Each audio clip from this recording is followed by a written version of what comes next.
네, 안녕하세요. 평안이셨습니까? 하나님 오늘도 우리에게 좋은 날 허락해 주셨습니다. 주말입니다. 오늘 금요일, 내일 토요일, 또 곧 주일이 또 다가오죠. 그동안 가정 예배를 잘 드리지 못했다면 한번 이번 주말에는 꼭 가정 예배를 좀 드리셨으면 좋겠습니다. 좀 시간을 내서 마음을 모으고 가정에서 예배를 드리는 일, 너무나도 귀한 일이고 하나님께서 기뻐하시는 일입니다. 오늘은 출애굽기 14장 21절입니다. 모세가 바다 위로 손을 내밀매 여호와께서 큰 동풍이 밤새도록 바닷물을 물러가게 하시니 물이 갈라져 바다가 마른 땅이 된지라. 아멘. 홍해가 갈라지는 장면입니다.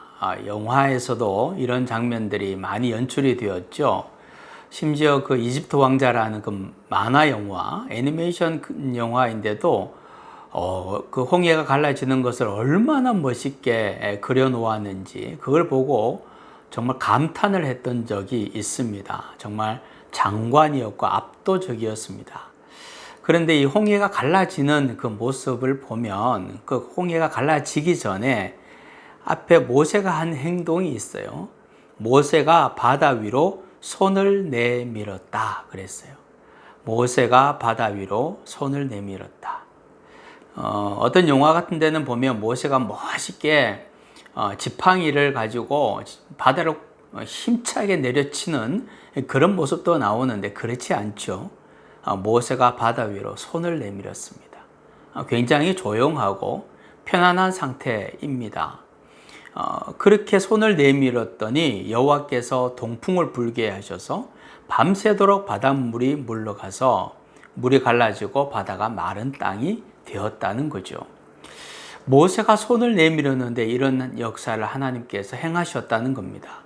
이게 무엇을 이야기를 하는 걸까요? 모세는 그 손에 늘 하나님의 지팡이를 잡고 있었습니다. 그 손은 하나님의 지팡이를 잡은 손이라고 할 수 있는 거죠. 다시 말하면 모세가 홍해를 가르는 것이 아니죠. 하나님께서 그 홍해를 가르시는 겁니다. 그런데 모세는 하나님의 지팡이를 손에 잡고 있었기 때문에 손을 내민다는 것은 하나님이 역사하신다는 것과 마찬가지라는 것을 이야기를 하고 있는 겁니다. 우리 앞에도 홍해 같은 문제가 있을 수 있습니다. 건널 수 없는, 해결할 수 없는 문제가 있을 때 우리는 손을 내밀어야 합니다. 나도 손을 내밀 때 하나님의 역사가 일어나는 거죠. 그런데 어떤 손을 내밀어야 되나? 하나님의 말씀을 붙잡은 손을 우리가 하나님을 향하여 내밀 때 하나님의 역사가 나타나게 되는 겁니다. 문제에게 하나님의 말씀을 내놓는 겁니다. 문제를 향하여 하나님의 말씀을 던지는 거예요. 왜냐하면 말씀은 곧 하나님이시기 때문에 말씀을 던진다는 것은, 말씀을 내민다는 것은 곧 하나님을 나타낸다, 하나님을 보낸다는 의미를 갖고 있기 때문입니다. 결국 하나님이 하시는 거죠. 그래서 우리는 늘 말씀을 붙잡아야 합니다. 모세는 늘 하나님의 지팡이를 손에 붙잡았고 그 지팡이를 내밀었죠. 그래서 하나님의 역사가 일어나는 겁니다. 만약 우리가 우리 손에 하나님의 말씀을 붙잡지 않으면, 하나님의 말씀을 붙잡지 않은 그 손을 문제를 향하여서 아무리 내밀어도 아무런 일도 생기지 않는 거죠. 말씀을 늘 붙잡읍시다.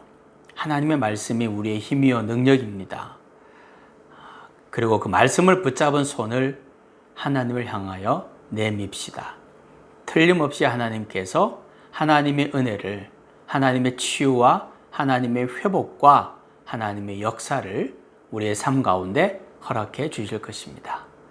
하나님, 오늘도 주의 말씀을 손에 꼭 붙잡고 나아가게 하시고 문제가 있을 때 그 문제를 향하여 말씀을 붙잡은 그 손을 들게 하여 주옵소서. 그 손을 내밀게 하여 주옵소서. 그때 내가 아니라 하나님의 역사, 하나님의 능력이 나타나는 것을 꼭 보게 도와 주옵소서.